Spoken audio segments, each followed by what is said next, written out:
আপনার ওয়াইফকে প্রত্যেক মাসে হাত খরচের টাকা দেবেন। বইয়ের জন্য খরচ করলে আল্লাহ আপনার রিজিকে আরো বেশি স্বচ্ছতা দান করে। বইয়ের জন্য খরচ করলে আল্লাহ আপনার জীবনটাকে একদম বরকত দ্বারা ভরপুর করে দিবে। সুবহানাল্লাহ পড়ুন সবাই। আপনার ঘরে আসার পূর্বে সে তার বাবার রাজকন্যা ছিল, আর তার বাবা তাকে এত কিছু দিয়েছে যা তাকে বলতে হয় নাই, তার বাবা নিজের থেকেই দিয়ে দিয়েছে। ঠিক কিনা বলেন? একজন ওয়াইফ আপনার কাছে অনেক কিছু চাইবে না, ও চাইতে পারবে না। সমাজ, বাস্তবতা, সোসাইটি, কালচার, সিচুয়েশন অনেক কিছু বুঝে সে আপনার কাছে অনেক কিছু চাইবে না। আপনি আপনার সাধ্য অনুযায়ী আপনার ওয়াইফকে প্রত্যেক মাসে হাত খরচের টাকা দিবেন। কম হোক, বেশি হোক, মিডিয়াম হোক, as much as you can provide. যা আছে তা দিবেন। 1000 দিবেন, 2000 দিবেন, বড় লোক আপনি 10,000 দিবেন। হাত খরচ টাকা দিবেন, তার দরকার আছে। এটা অনেক সময় আপনার দেওয়া হাত খরচের টাকা ওয়াইফ জমায় রাখবে এবং সেই টাকা দিয়ে আপনার ওয়াইফ আপনার বিপদে সাহায্য করবে। এটা নামই হচ্ছে ওয়াইফ। ঠিক কিনা বলেন?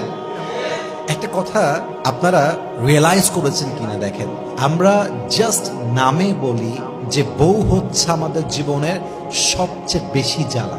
আমরা নামে বলি যে বউ হচ্ছে আমার জীবনে সবচাইতে বিরক্তিকর জিনিস, কিন্তু বাস্তবতা হচ্ছে এটা জাস্ট মুখের কথা। বিপদে পড়লে, কষ্টে পড়লে, অসুস্থ হলে, রোগী হয়ে গেলে, বিছান ধরা হয়ে গেলে একমাত্র বউ ছাড়া আশেপাশের কাউকে হারিকেন দিয়ে খুঁজে পাওয়া যায় না। ঠিক কিনা বলেন? তা আপনি যদি আপনার ওয়াইফকে হাত খরচের টাকা দেন, এটা আপনার জন্যও লাভ, তার জন্যও লাভ। কখন কোথায় লাগবে, কেমনে লাগবে, এটা কে জানে। অতএব ব্যক্তিত্ব বোধ হচ্ছে দিবেন। আচ্ছা, আমি বলছি না লাখ টাকা দিবেন, আমি বলছি দেন, 1000 দেন, 2000 দেন, বাট তাকে একটা হাত খরচ দিবেন।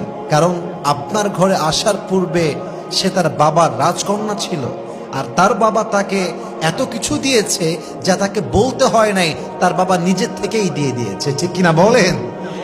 এটা খেয়াল রাখবেন। হাত খরচের টাকা দিবেন বউকে, চিপটামি করবেন না। অনেক স্বামী আছে, হ্যাঁ, 1 নাম্বার হারকিপটা, হেবাড়ার সব জায়গা টাকা বের হয়, আর বউ চাইলে বাহানা শুরু হয়ে গেল, আর এই সমস্যা, ওই সমস্যা, मैं गरीब हूं, मैं बहुत गरीब हूं।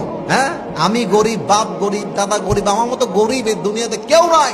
জঙ্গলে আমার বাড়ি, আমার কোনো টাকা পয়সাই নাই। বউয়ের বেলায় চিপটা হয়, বোনের বেলা টাকা বের হয়, মায়ের বেলা টাকা বের হয়ে যায়, বাপের বেলা টাকা আরো বেশি বের হয়, সবার জন্য টাকা বের হয়, বইয়ের জন্য 2 পয়সা বের করতে চায় না। এরকম স্বামী আছে না নাই বলেন?